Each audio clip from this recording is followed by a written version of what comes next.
So I record the classes, I post them on my YouTube. That's how you get to it.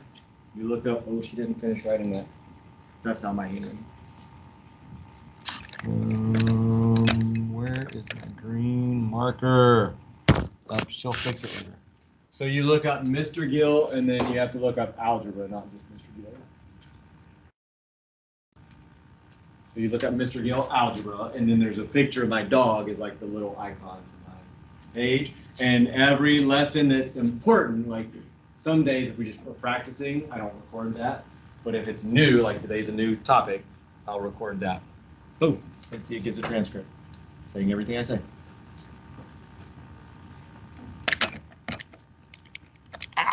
All right, so let's go back to the lesson. All right, so that's first definition, relation, any set of ordered pairs. You can write that one down. Fine, we got the taking notes. Notes are key to this exercise. Not a day to miss notes. Oh,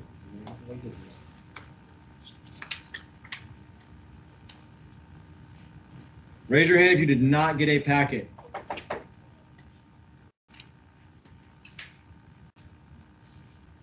Everybody else got one, right? Brooklyn, you got one, right? Packet.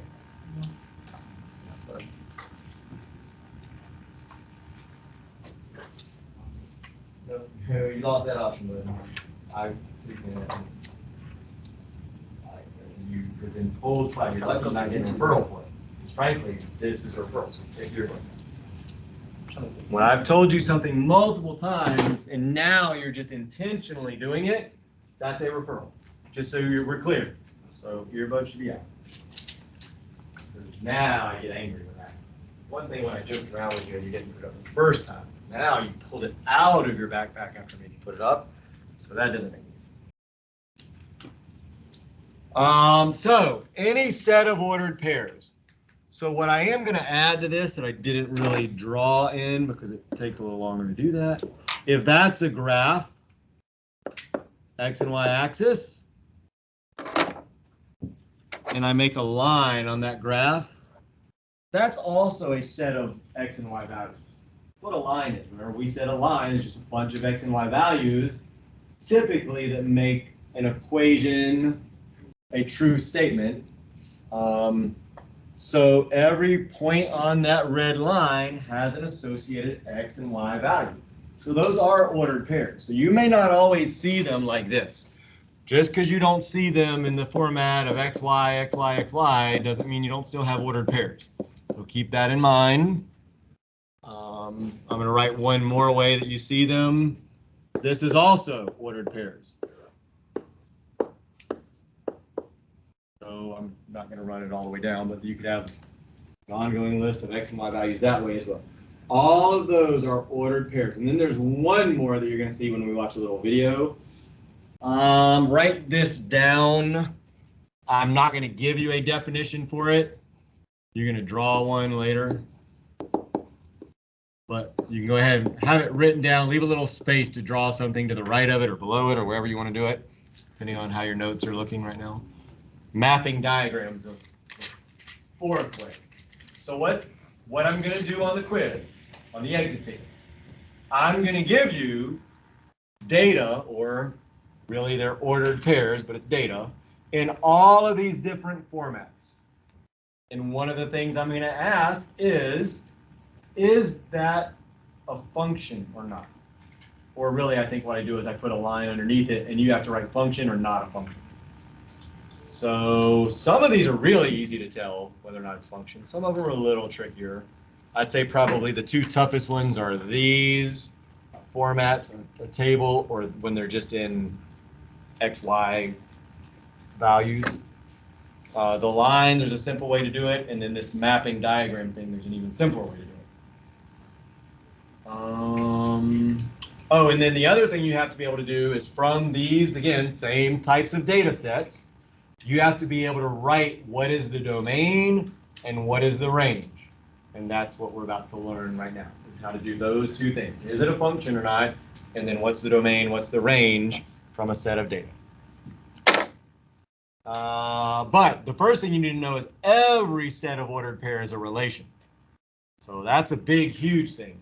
Some of those will be functions, some of them won't be functions. So that's kind of the big setup to what we're doing today. So. All right, so let's talk about what a function is. So I'm going to give you one kind of visual. I used to have a fake function machine, but I don't have it. But I think you'll be able to figure out what I'm talking about.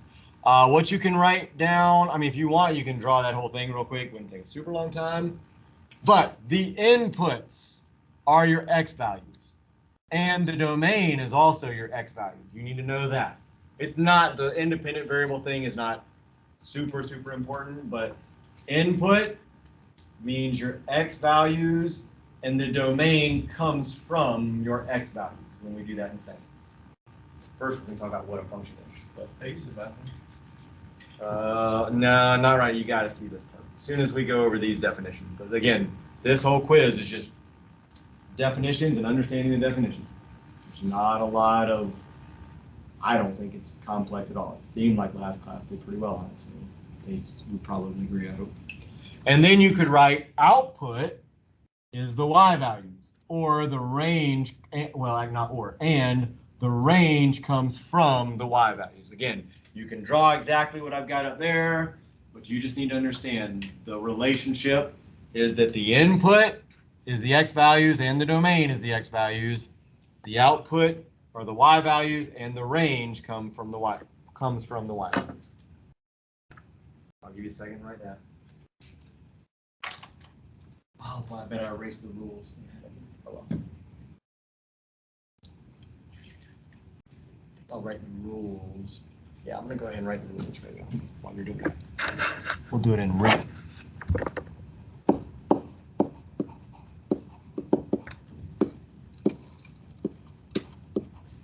Same rules. The only thing you have to remember is that the domain comes from the x values, which you should have written, and the range comes from the y values. That last word is rules, if you can't see it. My Arica.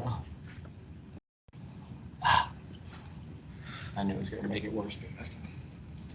Domain / range rules. Same two rules.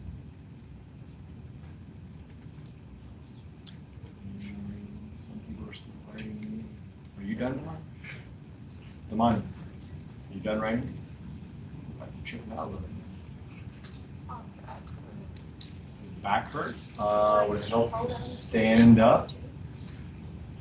Would it help to stand up? I used to have a high station where people could stand and work. Wish I still had it.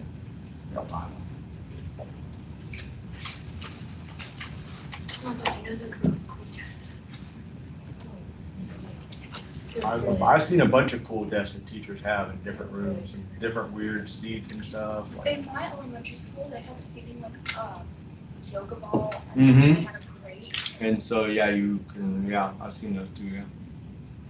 That was one of the ones I was talking about. I think we're pretty much done. Done? All right, so here are the rules. You're going to need to be able to take from a set of data. So again, ordered pairs in different formats. Might be a graph, might be in XY values like parentheses, or it might be a table, or it might be a mapping diagram. You're going to need to tell me what the domain is, like write down what the domain is and write down what the range is. It's only two rules. You write the values. Values means numbers.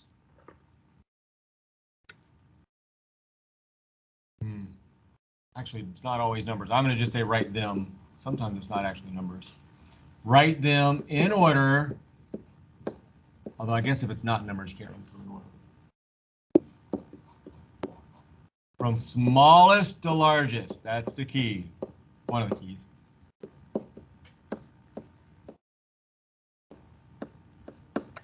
So if you can't read that, I'll read it. Write them, which is really going to be the numbers, but I just said write them, in order from smallest to largest.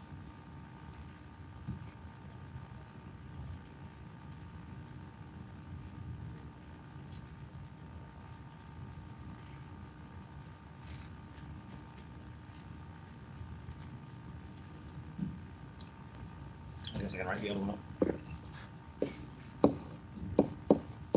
And then the second thing is don't repeat any values.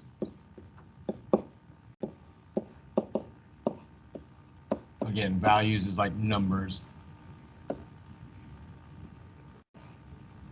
That's a V-A-L-U-E-S. Don't repeat any values. Don't repeat any numbers.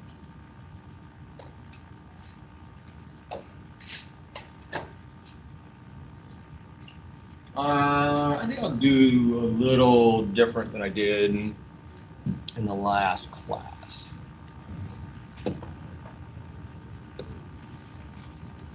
Oop. So I'll give you a second to write that down. I'm going to change the order a little bit. So again, there's no calculations. There's really no memorization.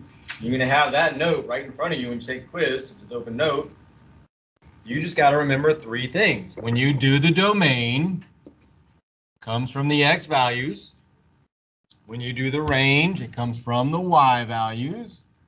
And then when you go to write the range of the domain, make sure they're in order from smallest to largest, and make sure you don't repeat any of them. That's it for domain and range. There's no other, well, actually there is another piece. We're not going to do the other piece though. I'm going to let them teach that to you next year. There's a slightly trickier version of domain and range, but we're not going to get into that. Well, we'll see. Not today. Anybody still writing? All right, so if I have a set of data, so we'll take this set of data. If I want to create the domain and the range,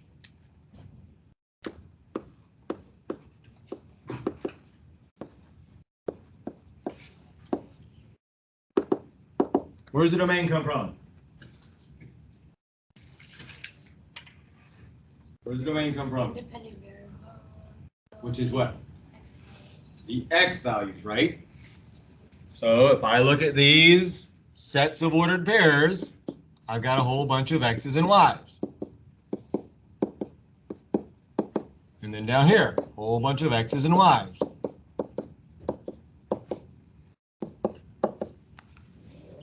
So when and again, these are two separate problems. So here we're going to do domain and range for this problem down here.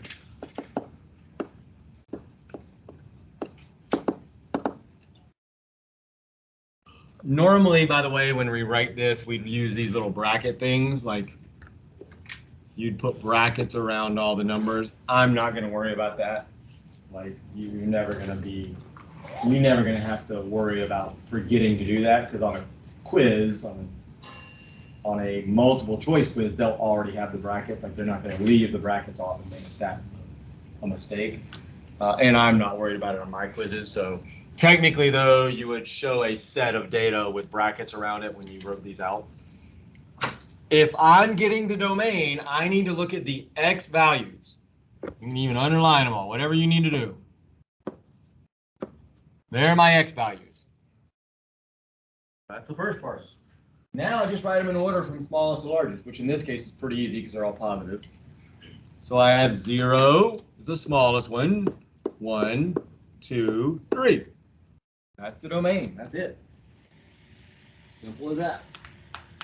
So for the range, again, now I just look at the y values. I got y value there, y value, y value, y value. So I start with the smallest one, which is 1. And then I just write the rest of them in order, smallest to largest. So 1, 2, 3, 4. Piece of cake. Now, that's the easiest possible problem I could give you, so it gets a little tougher. Not a lot tougher. So let's do it again for the next one. What's the domain for the next one? What is my smallest value? So I need to do x values, right? So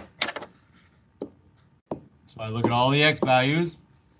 So the smallest value is -3. So that's my first one. So what's next? Then what? Oh, what'd somebody say? I heard a 2 and somebody said 0. What do we say the second rule is though? Don't repeat number. So I don't write 0 again. Yes, there is another 0, and that is smaller than 2, but you don't repeat any of the values, which is what that second rule is saying. So I don't write 0 again. Even though it is smaller than 2, I skip straight to 2, and then I would write what? None. Well, -3 is the smallest, so that was the first one. I'm done. That is it. So you'll notice, even though I have 4 ordered pairs, I only have 3 numbers in the data set. That's fine. A lot of times you'll have less numbers here than the number of points that you have over here. Because if one repeats, we're not going to write it twice. All right, but don't be gone forever. I know you're hurting, but you need to be back because today is it for this lesson. All right, so. Oh, she should still be your phone. She's so fast. It is? Oh, good. And she's truly, I don't think she's fake.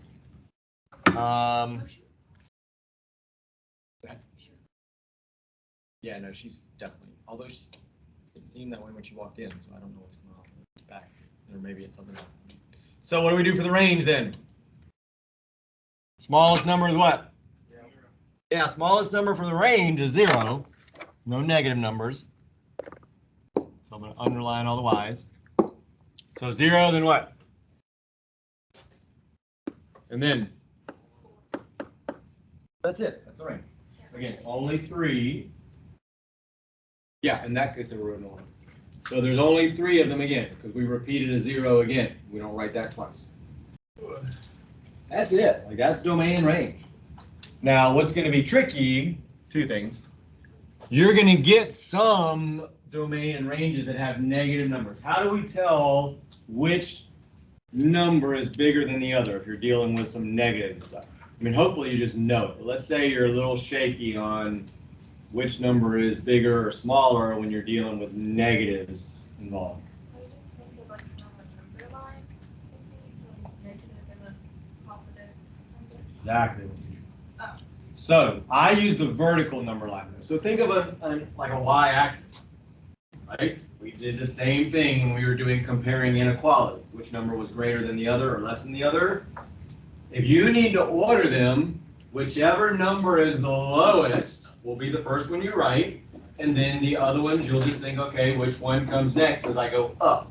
So for example, if we wanted to deal with this domain and we have all those values, well, -3 is the lowest value on this y-axis. So we would write that first. Then I think the next one's 0, right?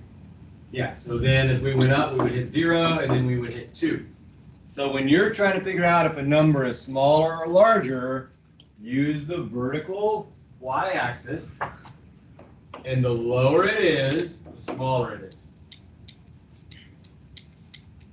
Any questions on that? Because that's one of the things that people make mistakes on, is they put them in the wrong order. And then the second thing you really should not forget is that you don't repeat anything.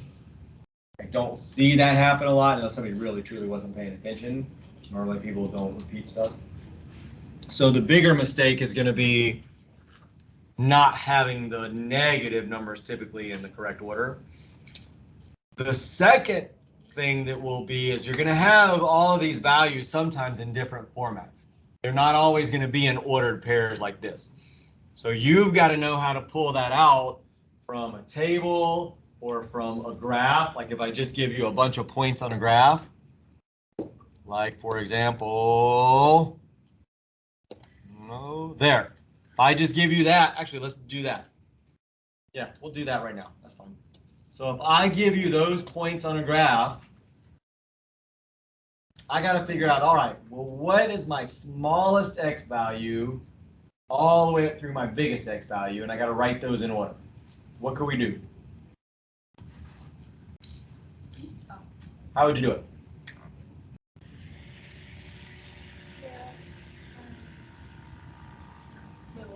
It's a little trickier. If I give you a graph, so I'm not giving them in like parentheses in x, y values, I'm giving you a graph of points. And I ask you, what is the domain and range of that set of data? Because that is a set of data.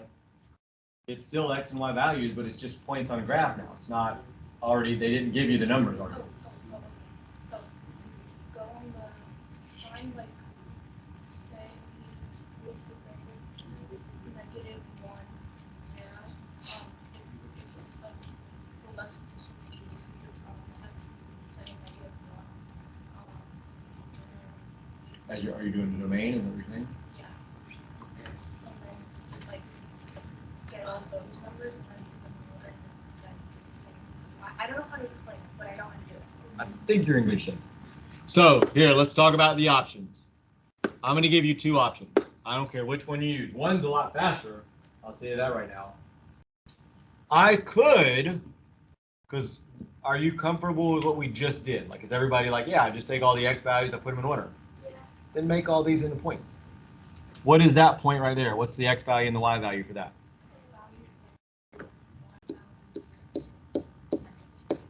Then just write all of the points out in order pairs. Just do that. I mean, if that's the way you're coming now, that's going to take longer than what I'm about to show you. But I could say, all right, well, the next one is -2, 1, then -2, 2. And when I give the exit ticket, I don't give you a ton of points. So it won't take you a super long time. Now, if you had a graph where they gave you a bunch of points, this would not be the recommended option. And I'll show you the other option in a second. So now we're at -1, 0. And then we get to 3. We'll say 3, -2 first, and then 3, 1.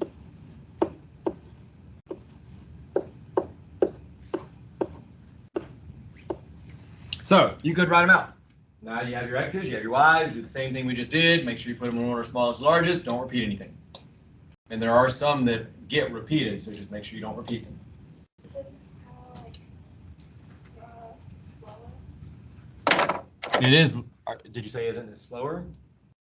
Yeah, this is much slower. There's a much faster way I'm going to show you. But before I show you, I'm going to just do the same thing. So that'd be an X, that'd be an X. I would underline all the X's. I wouldn't repeat any of them. You'll notice that there are a couple of X's that repeat. So the 3's repeat, so I'll only write 3 once. The -2's repeat, so I'll only write -2 once. There are quite a few negative numbers, so you got to make sure you get the -4 and the -2 straightened out. Which one's smaller, -4 or -2? -4 is smaller. It is lower on the y-axis, therefore it is smaller. You don't have that written down and you're confused about how to do it. I mean, that would be a note that you should write, You could also say like, bigger. whatever. You could also say like bigger is smaller. Well, that's how some people do it, is they say, well, if it's a negative number, then the bigger digit is actually the smaller number. But that gets to explain that everybody doesn't always just get that. So that's why I just say, look at the number line. If you, whatever you have that works, you can use it. I'm never going to ask you to do it my way for that. The larger the number is, if it's negative, the less it is. And that's what some other people were saying last class too.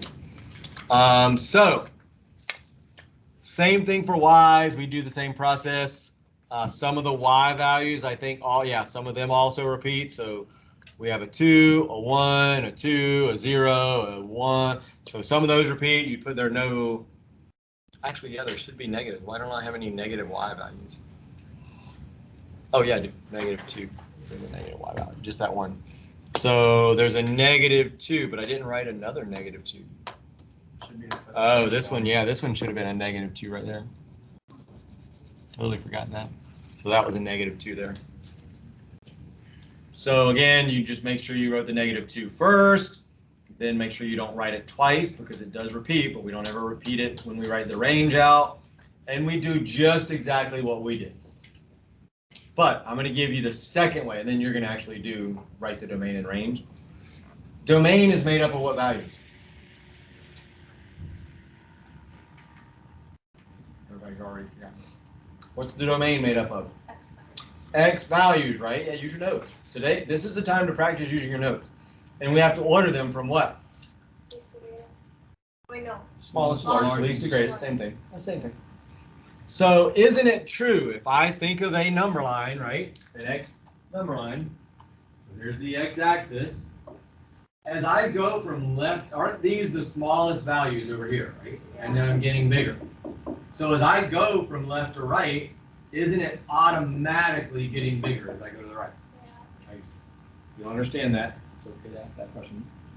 Because this is -10, -9, -8, -7, and these values are getting clearly when we get positive 1, 2, 3, 4, 5. So as I go to the left, I'm automatically getting bigger.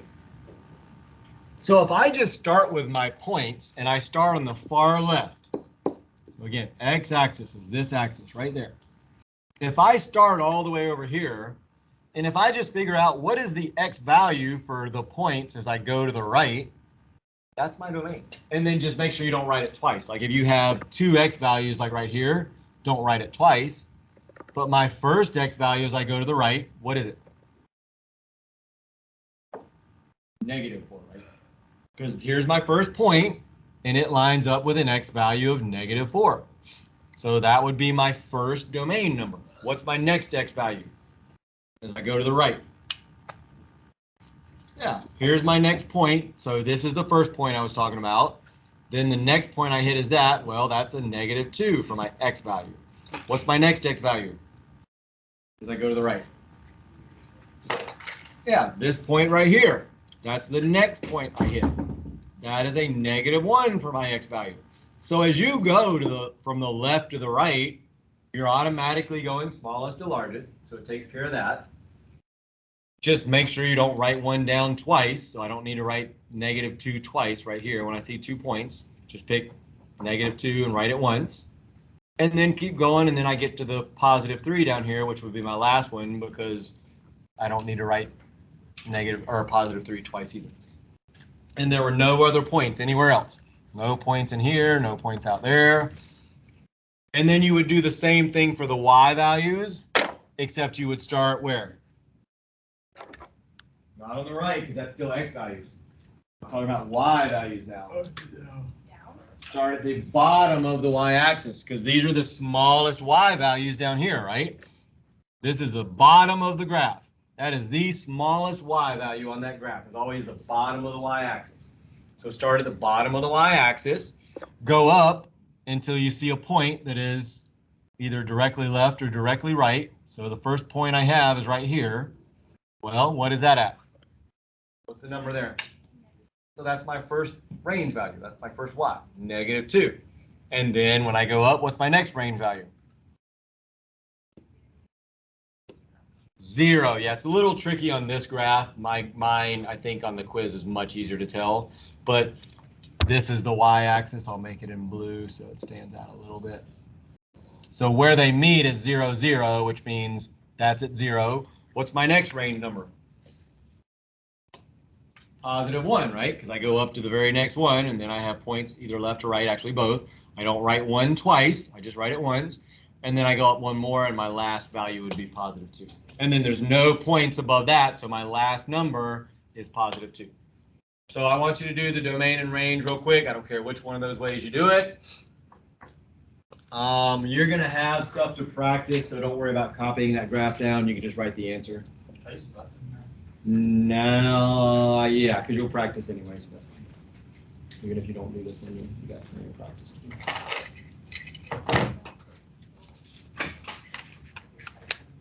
All right, so do the domain and range, and then we're going to go ahead and practice domain and range on the first page. Just do 1 and 2. It's domain and range. So the first page of your packet, just do number 1 and number 2.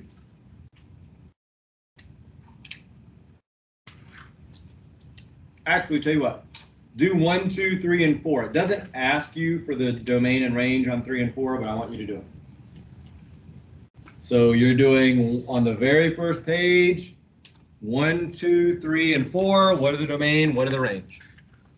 And this is your practice here. I'll tell you what the answer is here. I'll write it up so you can compare your answers. So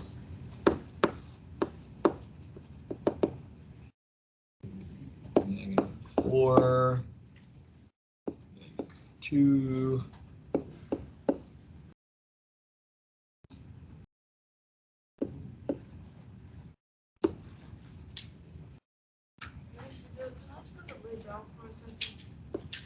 Hold on just a second. Let me get this done, then I'll. All right, so there's the answers for that one if you're done with it. Yeah, I was going to see. I mean, I hate that you're not able to do anything because that's, you know, this is should be an easy exit ticket, and I don't want you being frustrated, but I have it recorded. Oh, you have second lunch, right? You can come to me this week anyway. So yeah, just find some spot to lay down. If you lay down and put your knees up in the air, it'll flatten your back out, and that will make you feel better. Don't keep them straight because that still arches your back and probably won't feel any better. Yeah, like that. There you go. That flattens your back out. I have to do the same thing sometimes. All right, so there's that one done. If you want to check your answer on that one, then do, like I said, 1 through 4 on the very first page. Domain and range on 1 through 4. It doesn't say to do that on 3 and 4, but I'm telling you to do that. And then we'll do the next part of the lesson, which is whether or not something's a function.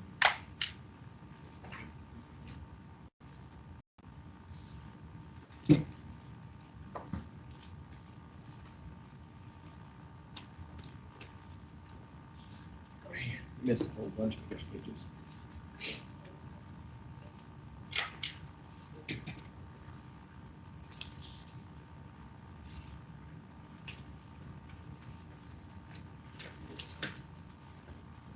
I'll give you, and again, this shouldn't take a real long time.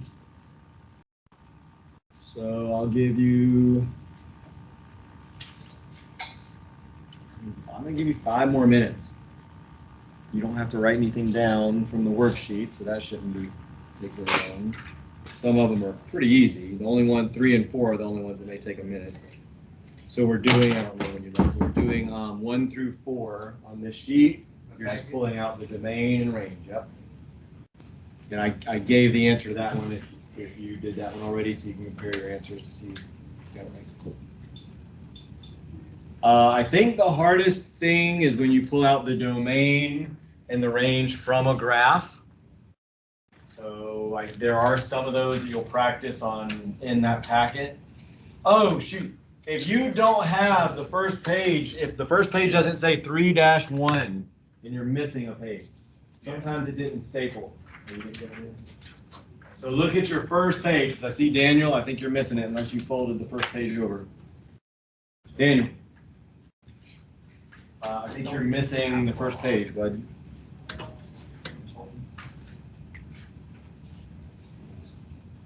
It should be this. So again, if your first page does not say 3-1 at the top, you're missing a page. I think everybody else is. For some reason, the first page doesn't always staple to the rest of them. I have to do all the time with that calculator. I don't even know where the first page went. I have a question. Yes. So when you're doing this list, if it's 3 numbers, like how we put it twice, like on the X and Y, both X and Y are the same, is it fine? So I'm not sure what you're saying, so let me explain this, and then you can tell me if this answers it. So you're only worried about a number that repeats when you're looking at just the X values. Like, I don't care if a Y value repeats. Like, so again, let me find an example. I have -2 for X here, and then -2 again here. But I also have -2 for Y. I need to repeat them like -2 here and then -2 down here. I do need to do that. It's only within the domain that you don't write a number twice, or within the range that you don't write a number twice. I can repeat a number from the domain down to the range. Like -2 is here and it's here. That's fine. Like, again, the Y values are separate from the X values when you're trying to figure out domain and range. You don't. For number 3, if it says is is each relative to a function of some state where there is one. You're only doing domain and range. Just even though it doesn't say do domain and range on those, that's what you're doing for 3 and 4. You're just doing domain and range for 3 and 4, just like you did for that. Hmm? Yeah, same thing you just did. Yep, same exact thing.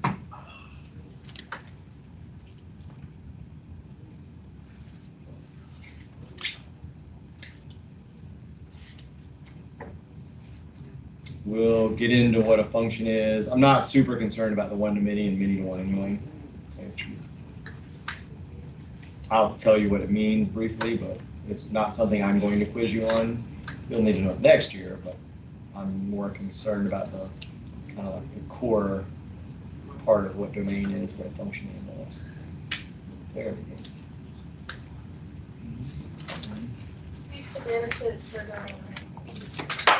That? Least to greatest for both. Yeah, always least to greatest for domain and for range. And then just don't repeat any of them. And that's it.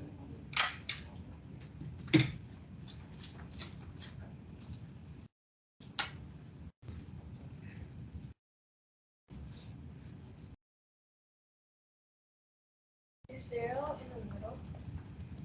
Use number line.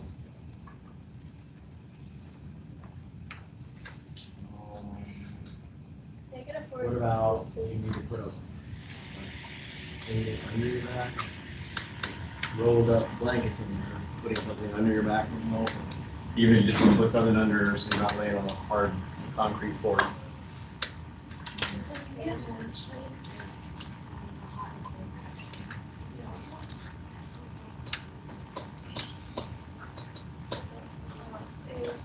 -4 less than 0? No,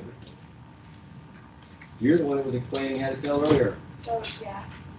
Is it less than 0? Then it'd be. Well, Anything negative is less. How do you figure it out? anything negative is. I think it's false. Absolutely, yeah. Because remember, think about your number line. Yeah. Again, I always use vertical, so we use vertical. So here's -4. As I go higher, the numbers get bigger. Well, there's 0. So 0 gets bigger.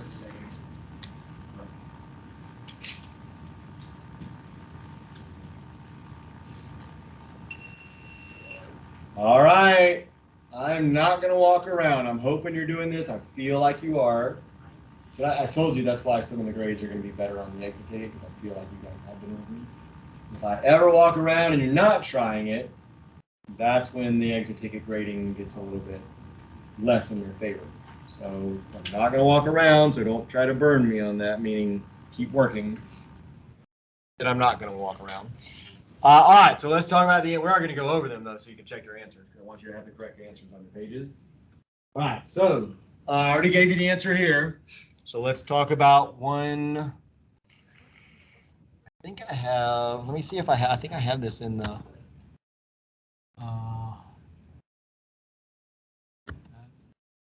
but it might actually be in there. Oh, here we go. There we go. All right, so.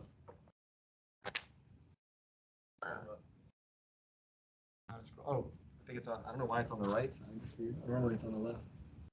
Whoops, mine didn't work.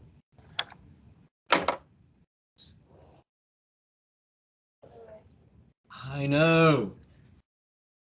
All right, so again, all we've got to do, and these are simpler than you're going to see on the exit ticket, but it's the same concept. So just be careful. Here's the problem with this. Yeah.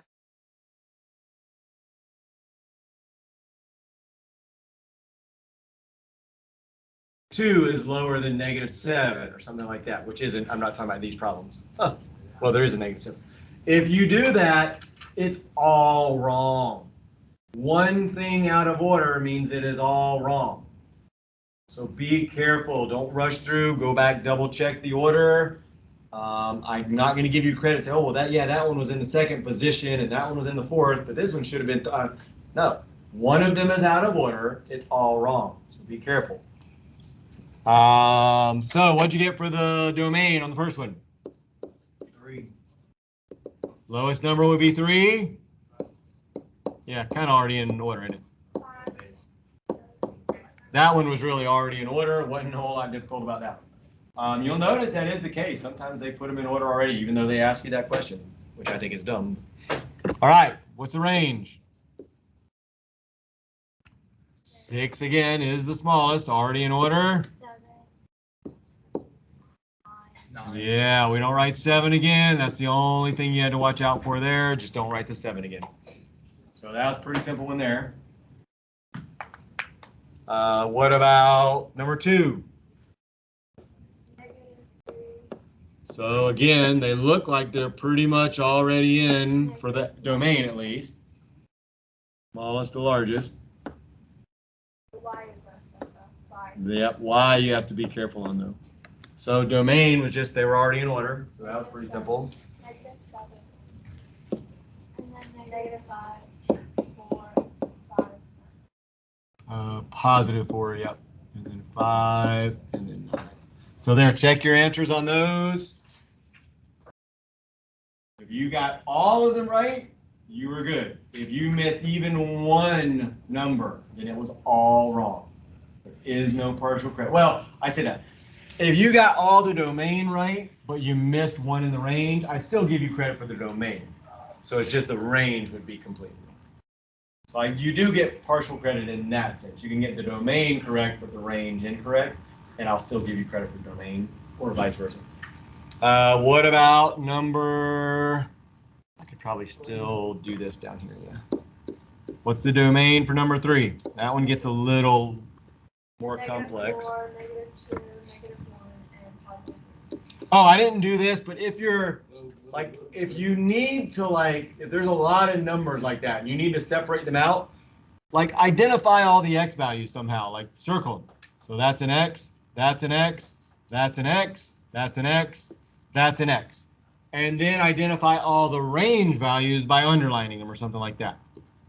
So clearly make them stand out so that you don't accidentally, because inevitably, one of the big mistakes is somebody will write a number from the range, because they just got them all in order. They'll write a range number in the domain, or a domain number in the range, and they'll be in order, but they will have used an incorrect number. And that's all, again, that is all wrong. One number wrong means the whole thing is wrong.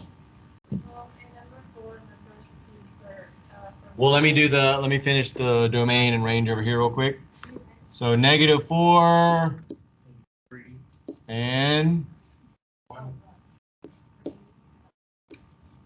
and I don't think any of those even repeated, did they in there? No. Yeah, they didn't even, I don't know why they don't make more repeat, but, so what's the range then? -2, 0, 1, 2.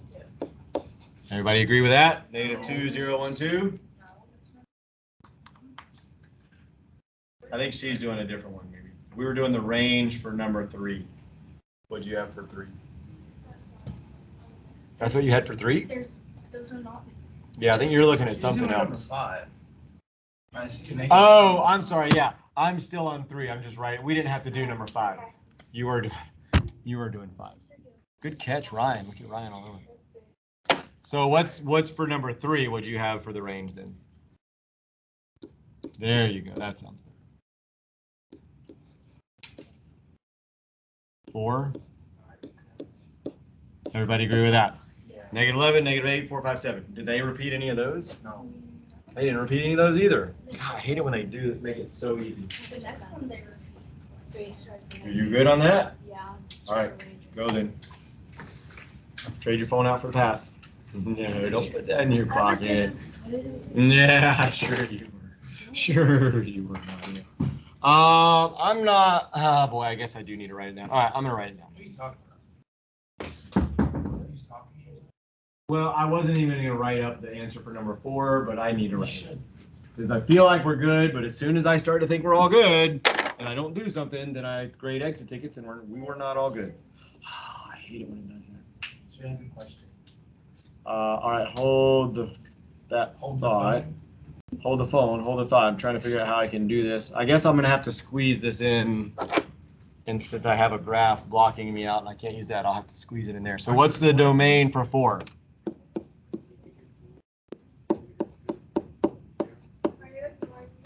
Probably. He said a lot of seconds. I didn't. He said. Were you talking to me? Yeah. I heard somebody, but I didn't remember. Question? Um, Shit. Oh, hey. My elbow moved this thing up. That's okay. So for range, Oh, okay. or I just had a question about range. Oh, question. Okay. Because I caught it on, and there's 2 8s. So is it okay when you're doing the range? Because you said before that the Y doesn't matter if there's 2 numbers. Well, no. It does matter. It doesn't matter if one of the Y values is in the X value.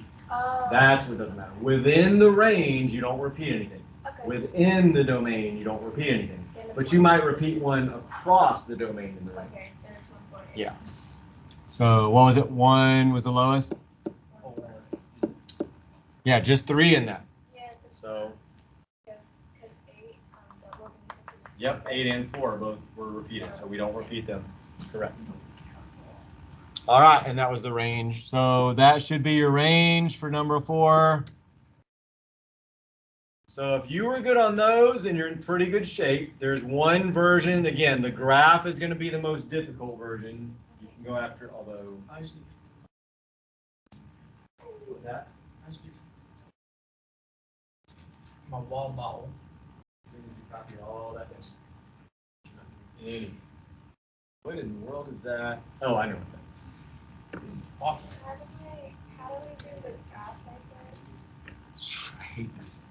I should have copied this over into this one. The graph wasn't one I had you do because there's the other ones we're going to do on that. All right. So again, if you're looking for somewhere that you need practice, when I turn this over to you in a little while, I think the practice is probably best spent on the ones that have graphs, and they're asking you for the domain and the range from a graph. I hope, we're pretty good when they're already in an ordered pair. If it's in a table and we have to do it, that's really the exact same thing as this. So you just go through the X values, make sure that they're in order smallest. It's actually maybe even easier. We'll get to how to do it from this type of diagram. This is called a mapping diagram. That's what I think I had you write earlier. That is a mapping diagram right here. So we'll talk about that in a minute. I have a video that I don't know if we're going to get to. So that's a mapping diagram right there where you have, this is the domain, and this is the range. And that means these are the X values, these are the Y values. Again, that's where domain comes from, that's where range comes from. This is already, if you'll notice, in order. -2, 0, 1, 3, -3, 1, 3, 4. That's why it's the domain and range already. What about the lines? We're gonna get to that. Any questions on just domain and range before we get back to kind of the lesson? Who said that? What you say?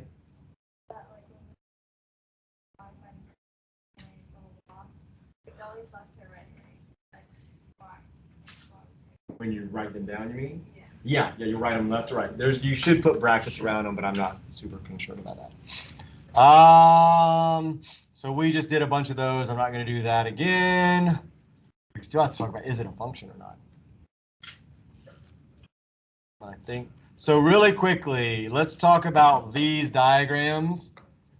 The range and domain is typically already done for you. This one is not in order, but you notice they're not repeated, and they won't ever be repeated. So you would have to take the numbers and put them in order from smallest to largest. These are already smallest to largest. So kind of the same thing here, -2, 3, 4, already in order. In this case, those are even in order. Now the arrows, all the arrows are saying is that we have multiple numbers coming in, like that have 17 as a Y value. So this, if I wrote it as ordered pairs, would be 0, 17. That's saying 1 goes with 17. It's also saying 2 goes with 17, though. That's what that arrow means. 2 is my X, and I have Y of 17 again. That's why there are 2 arrows going into that. And then I have 3 and 11. Then I have 4 and 10, but I also have 5 and 10 as well. That's what those arrows mean. So Ryan, you just asked, bud. That's what the arrows mean. I know what they meant. Oh, what was your question? After you said the first thing, I was like, okay. Oh, okay. All right, and then down here, it's a little different because we're going to need to understand this in a minute when we do whether or not something is a function.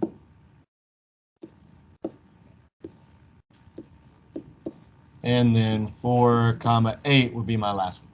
So those are my ordered pairs for that last one.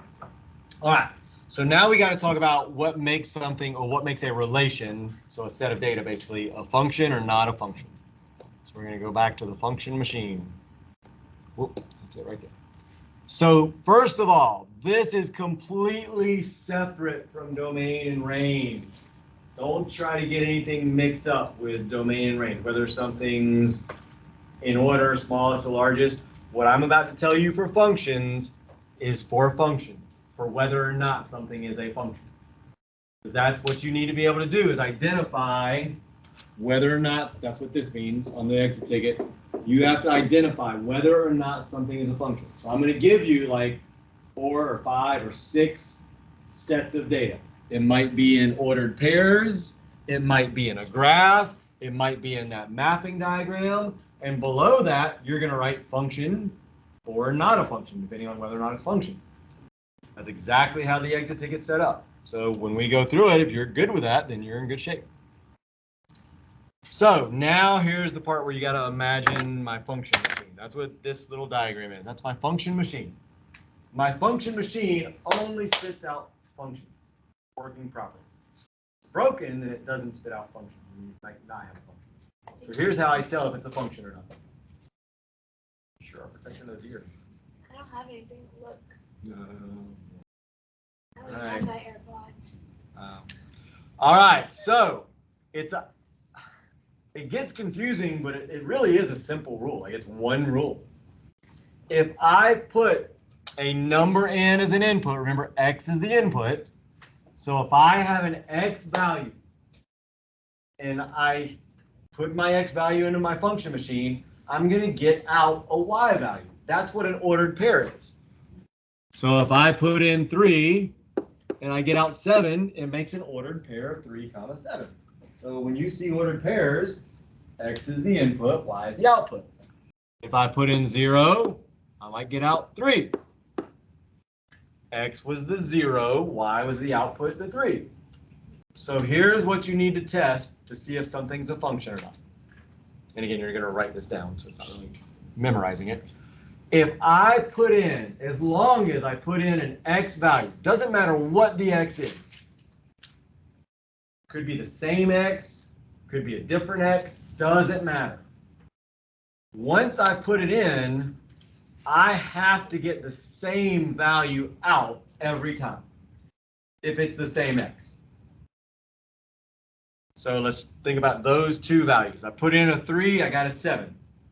I put in a 0, I got a 3. It doesn't matter that that 3 here is the y and it repeated that. That doesn't matter.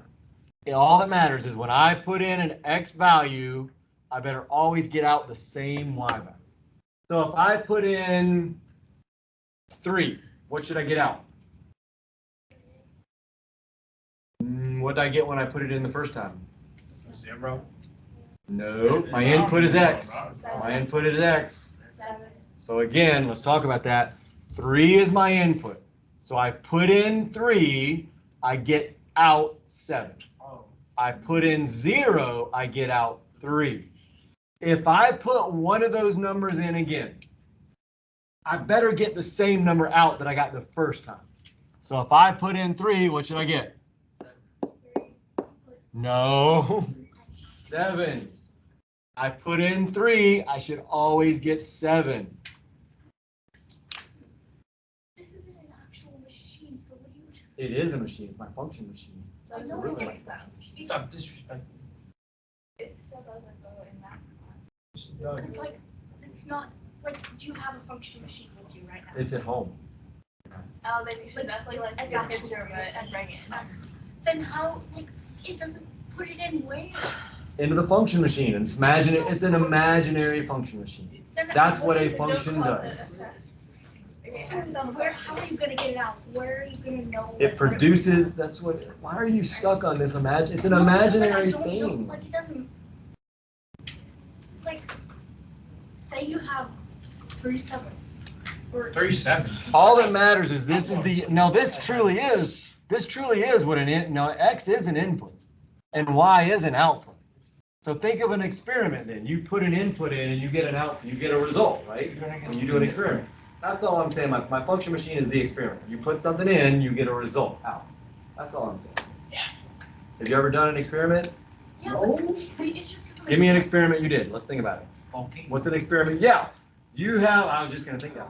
You have in a volcano, what do you put in there first? Donuts. I was just Oh, donuts. You remember? stuff. And then No, there's something else you put in baking powder, I'm pretty sure is what you put in. Baking soda. And if you pour in water, so again, if you put in water into that volcano, your result is nothing happens. Nothing happens. That's your result. Oh, so If you it's put always gonna in- be a function. It's always gonna be a function. So basically, you Hold put it on, out I'm not and done. first. If you put in now, I think it's vinegar No, we did dry ice and water. Coke and Mentos. into a volcano. Just say you put in some. And a little bit of volcano. We did dry ice, Oh, so then have. I thought you put vinegar. I don't know. You put in vinegar though, and that volcano explodes or whatever it is that you put in. Mentos. As long as you put in vinegar and it explodes, that's the same result, right? I put in vinegar, I get the same result of it exploding. That makes sense. That's what it's supposed to do. I put in vinegar, it's supposed to explode. Let's say one time though I put in vinegar and it doesn't do anything. That doesn't make sense, right? That's a different result. I should have gotten it to explode. But where are you putting these numbers in to see? Depends on what it is. It depends. Like it's data. It's already data you have. Okay. So it might have been from an experiment you did on Thursday. the height of plants. You might have used different stuff to fertilize. I mean, it's an experiment. It doesn't. I mean, whatever the experiment is, you're putting it into the Put experiment. a number in and then get a different number. Yeah. That's it's it. not You a shouldn't. function. You shouldn't get a different So number. it's That's what always makes gonna be it a not a function. function. If it's always the same output, that makes sense, right? You should always get the same thing. But it's always gonna be the same because like it's. No, it's not. Not when you have data already. You just put You're 3 and they got a thinking of- 7. You're not gonna win. Shh, please knock it off. Let me explain. The reason you're struggling is you're thinking of something that's already a function. You're trying to say, well, you're thinking of a function. That's why you're struggling with it. Sometimes you don't have data that makes sense. You're thinking of data that makes sense. Sometimes you get data. You do an experiment and you collect all this data and the data doesn't make sense. So you're looking at it and you're thinking, and basically that's what you're going to think to yourself is, wait a minute, this data doesn't make sense. Odds are that's not a function. Something's wrong with that experiment. There's some factor you didn't take into account that is making this not a good experiment. If it's a good experiment, then it should be a function. So yeah, and I think you're struggling with the concept that you're thinking everything's a function. Sometimes experiments don't make sense. Sometimes you have random data, there's no relationship between the data, and therefore it doesn't make sense. It's not a good experiment, basically. I think that's what you're struggling with. Again, for now, for exiting it, don't worry so much about that. You need to be able to pick out when something's a function or not, which we're about to go through with numbers. Confusing. So, all you need to understand though is as long as I put in a number and I get the same output out, I have a function. And then this is where the experiment goes bad. Let's say I put in 0 again into this experiment, and it may, an experiment might be a different So you had value. 0 first. That was your first thing. I've already used 0 once. What should I get out? No, that's my input. What did I get? I should get 3, right? But you Let's say though, in this experiment, I got 5 out. Does that make sense? take it back. That makes no sense at all. I used 0 before and I got 3, but now I use 0 and I get 5. That makes no sense at all. That means it's broken. It's not a function. That is not a function. That's what makes something not a function. When you write it and it says what to put in an F, I should all. Are you trying to come up with like a definition of what a function is? What we're about to do. So let's go ahead and now. Again, don't get stuck on that. This is what you need to understand right here. So, where are my examples of data? All right, so here we have a set of data. If And you can repeat an x. Like you can have, let's just make a real simple one. So here's a table instead of like ordered pairs, but same concept. There's a table. I thought you said you were going to repeat an X once repeating a Y. I'm giving you a different option. What's the rule? How would you explain a function? Can anybody think they understand? What do you think? Me? Hmm? If you, Willow, sorry, I'll start calling names since we have more active group. okay, so basically, this, if you put in a 1 and get a 4, then you should be able to put a 1 and get a 4 again. Yeah. Or if I put in 2, I should get 4 again. Or if I put in 3, I should get 4 again, right? Did I even put in an x the second time? Are there any x's that are even repeated? No. Here's your first thing to write down then. If you don't repeat an x, it is automatically a function. I mean, you need to know this, so you're going to have to watch the recording or something, because this is like the core of, actually, just hang on a second. If you do, so again, write this down. Those of you that are taking notes, Courtney, wake up. Leo, wake up. Here's your big note.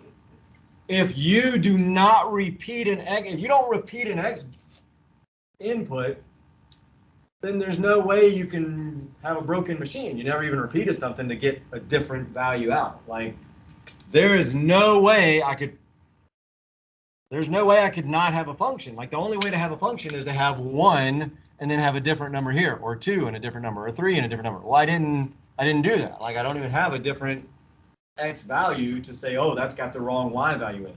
So as long as the Y's are all the same number, Well, y, you're about to learn, y has nothing to do with it until x is repeated. Just watch what I'm doing. So here's your first rule. If x is not repeated, it is automatically a function. Just write that down. You'll see when we do more examples. So if x is not repeated, it is automatically a function.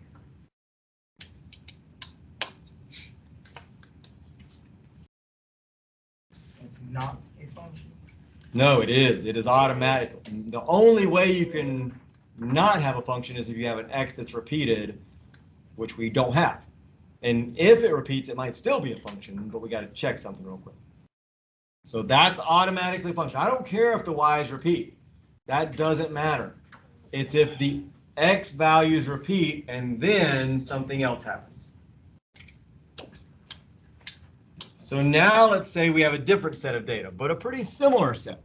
Or maybe we continue on with that same set of data. So we start out with the 1, 4, whoops, 2, 4, 3, 4. But let's say now we put in 1 again. Now we have an x that repeats, so now we got to watch out. This is where we have to be careful on whether or not it's function. Here, we didn't even repeat an x, so there's no way we could have a different value for an x. But once we repeat an x, if it's a function, what has to happen? It has to be the same one.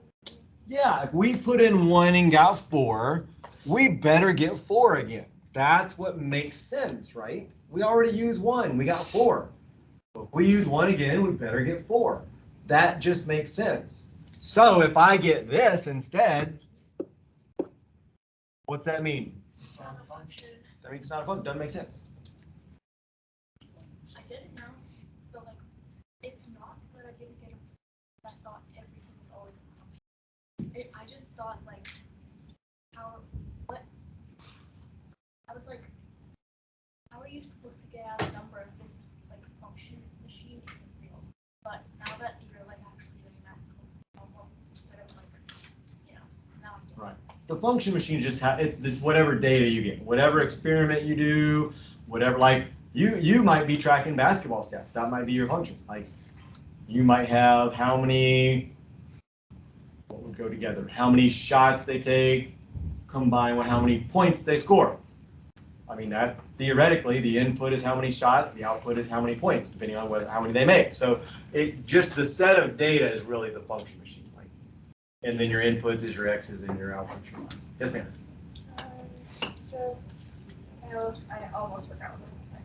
So like for notes, if you put once you put in an x value should always be like the y value. Like the y value should always be the same. Absolutely. Doesn't that make sense? Like if you use some value, like you input something into an experiment and you get an output. Well, it kind of makes sense that if you put that same thing in again, like literally, maybe it's the next time, maybe it's 4 or 5 times later, if you put that same exact thing in for your experiment, you should get the same result. If you don't, then that doesn't make sense. That means it is not a function. If you get the same result, you could put one in 1,000,000 times. As long as you always get the same thing out, then it's always a function. As soon as you get a different thing out, it's no longer a function. And you'll notice it doesn't really matter what the y is until you have an x value that we repeat. That's when we finally look at the y. And if this would have been 4 again, it would have still been a function. So if I change that now to a 4, well, now that's a function again, because I put in 1 and got 4. Well, I put in 1 again and I got 4. So a lot of times the mistake people make is they just say, oh, wait a minute, I'm getting these 4s all over the place. That can't be a function. That's a function. Doesn't matter that I got a whole bunch of 4s, because the only place I really have to look in all of that is at these two right here. As long as those match up, where the 1 is repeated, and they do, 4 and 4, then it is a function. You don't even worry about what's going on with the 2 and the 4. Those are different x values. Doesn't matter what y you have for those. All right, so we're going to practice some of them. So let's go ahead really quickly. I want you to write down for these. We did enough domain and range, so even though it says that, I want you to look at that. I would probably say write down the values and tell me if it's a function or not a function. I'm going to zoom in so that hopefully you can see it okay. Hoping I can fit it on the screen. Yes.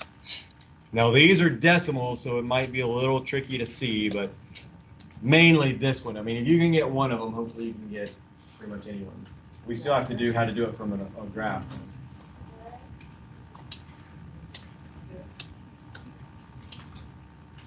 Yeah, I don't know why we took long in these classes. I was about to like 20 minutes to practice.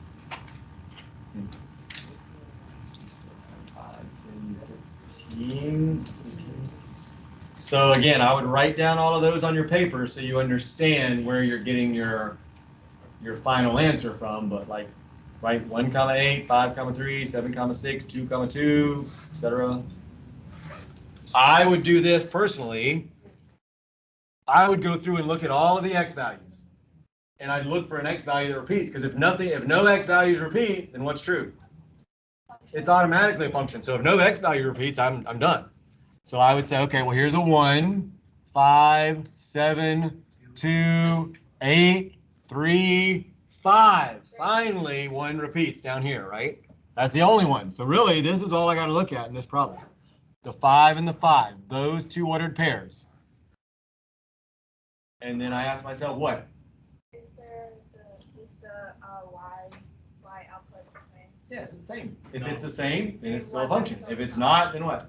It's not a function. It's not a function. That's all you got to do. Now, if there would have been another x value that repeated, we'd have to look at that one separately and see if it had the same y value, but that's it. So in that case, we kind of just answered it. That is not a function. We put in 5 here and got 3, or for our x value, we have an output of 3, a y value of 3. But over here, when we have an x value of 5, we got an output of 7. Well, that doesn't make sense. Like, we should have gotten 3 if it was a function. So that would not be a function.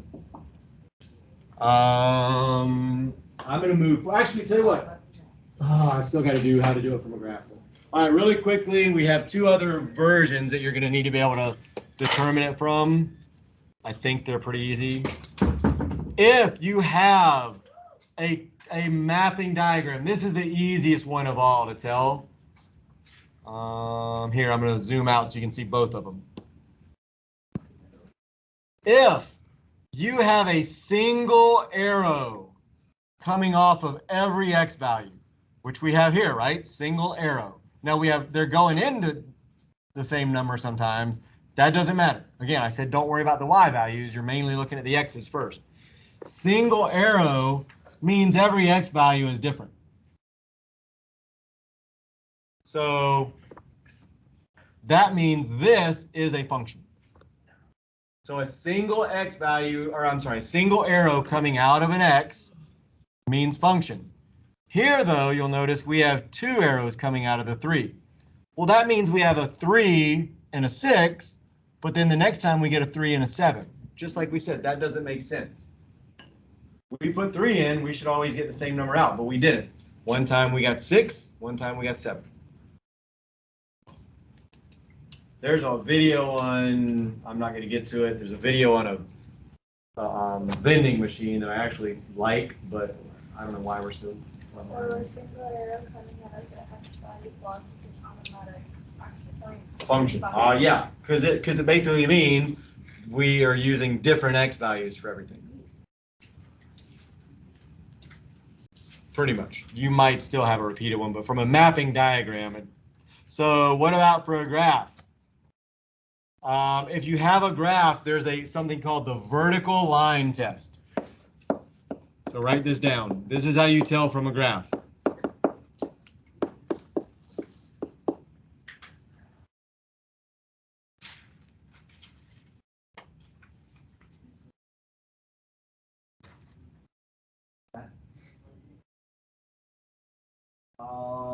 I don't think I can let you go now, hon. I think. Oh, actually, no. I'm sorry. We're still inside of it. Somebody out.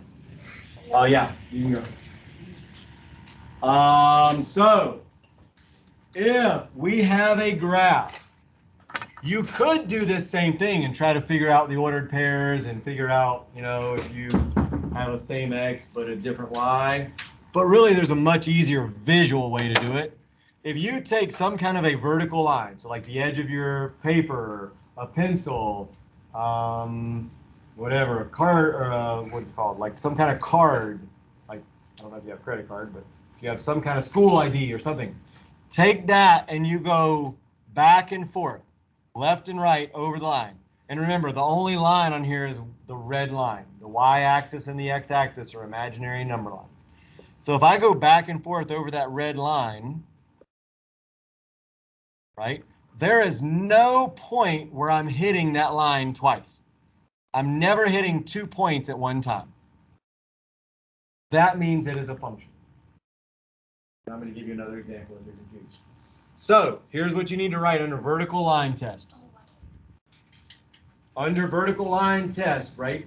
Well, listen to this, and let's do another one, and you write it in your own words. I hate giving you your mind because then you don't understand. So here's a set of data. If I want to test that data, again, I take a vertical line. I go left and right. If there's any point where I hit two dots at once in this, because this is not a line, it's just a bunch of independent points. Here I hit 1. There I only hit 1. There I only hit 1. There I only hit 1. 1, 1. If I never hit 2 points, it is a function.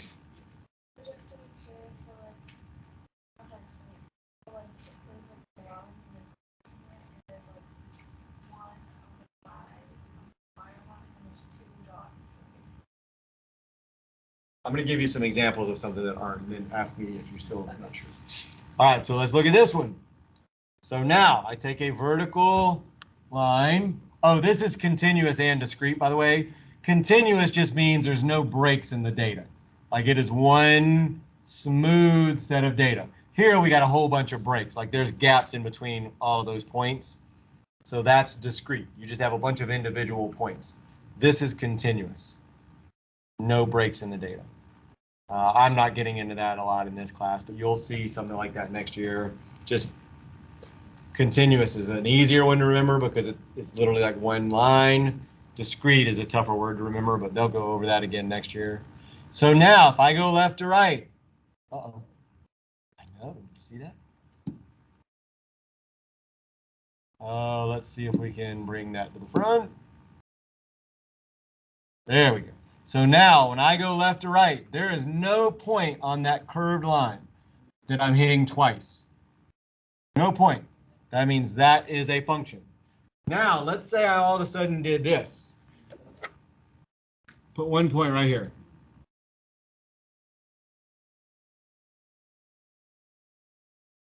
So now just that 1 point being added in, again, I don't hit 2 points anywhere, still don't.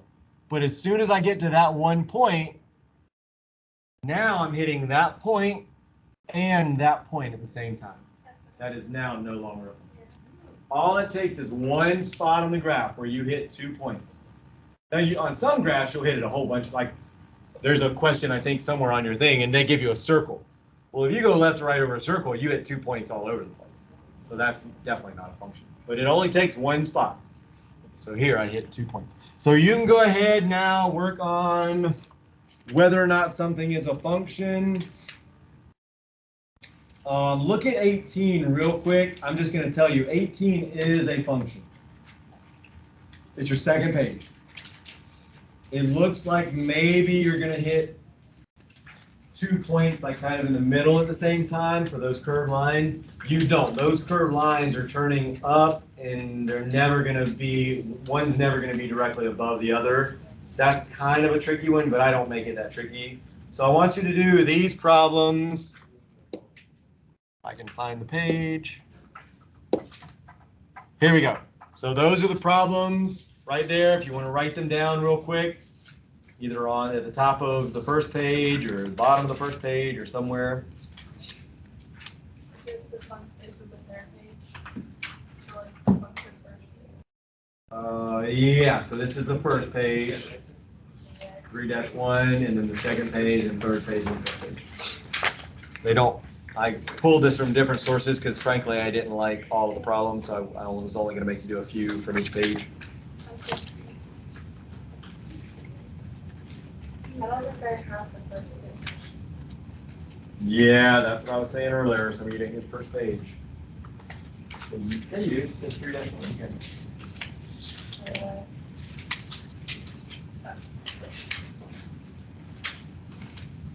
On the third page, you do not have to give me the domain and range for 1 through 6 on the third page. That's why it says you just have to tell me, is it a function or not? So for the third page, just tell me, is it a function or not? So that's, again, the vertical line test on 1 through 6. So for number 5, it's like... Number 5 on which page? First page. So like, All right. I know it's not a function, so do we just write not a function?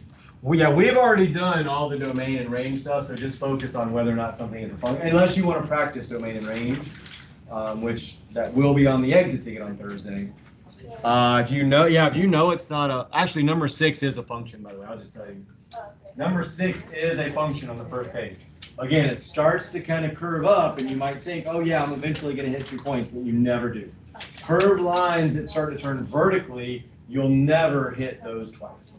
Unless they curve back, which, again, that would be like a circle or something. Just write below it, just not a function. Yeah, just not a function, or yes function or something.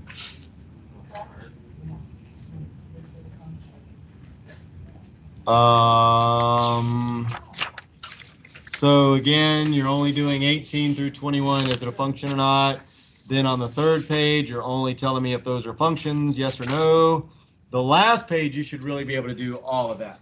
Domain, range, function or not a function. Oh. I'm not supposed to let you go. If it's an emergency, go ahead and go. If you can hang on, you only got like 5 minutes, not even, because that clock is actually pretty much correct now. So you only got about 4 minutes. If it's an emergency, then you just don't take time. So wait, so number 5 isn't function. I looked at 6, not 5. Number 5. Do any of those X values, any of the values on the left, have 2 lines coming out of it? That was not a function. Well, I'm asking you. Oh, so no. Do any of the lines have 2 lines coming out for the X values? Yeah. Then it's not a function. That's the only thing you look for on those. You don't even need to look at the Y values at all. You just look at the X values on the left. If you see any of them that have 2 lines coming from it, then that is not a function automatically. So 6 is a function, like you said. 6 would be, even though it starts to turn vertically and you're like, oh, I think maybe I'm eventually going to hit no. If it starts to turn vertically, technically it's always moving just slightly to the right as it goes up. So it is a function. It is a function. Yeah. I don't give you any that are that tough though. These graphs are really messed up. Should be the only one that's a little tricky, I would say, is number 5 maybe. I'm used to that. I think. Here, let me look at it. I don't know my glasses. Also, is it like all of the points that are minus a bunch? Because that's what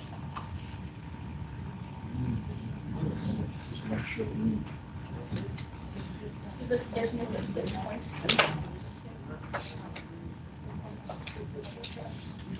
Yeah, the circle. Anytime you're, but again, you only have to hit 2 points one time. Once you hit it 2 points once, you're done. Oh no, I said you don't have to do domain.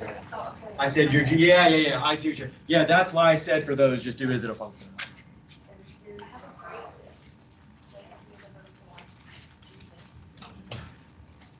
Yeah, I used to hand out index cards, but I don't make it that. About as tricky as I get on that test is I may give you lines that are like this, and then there's a little break in between them. That's about as tricky as I get. You'll never have to worry about a curved line. All right, see you. So we'll kind of go over some of these, but that's your lesson on domain, range, and is it a function. If you're not getting that, I would strongly suggest you come see me at some point or get some help from G2 before Thursday, because this should be an easy exit ticket. The hardest stuff we still have coming up. So that should be the easy part. If you're not getting that, you need to get some help with it. Oh, Damani, poor Damani. That's probably because your backpack weighs 20 pounds. She has something poking her back from her back.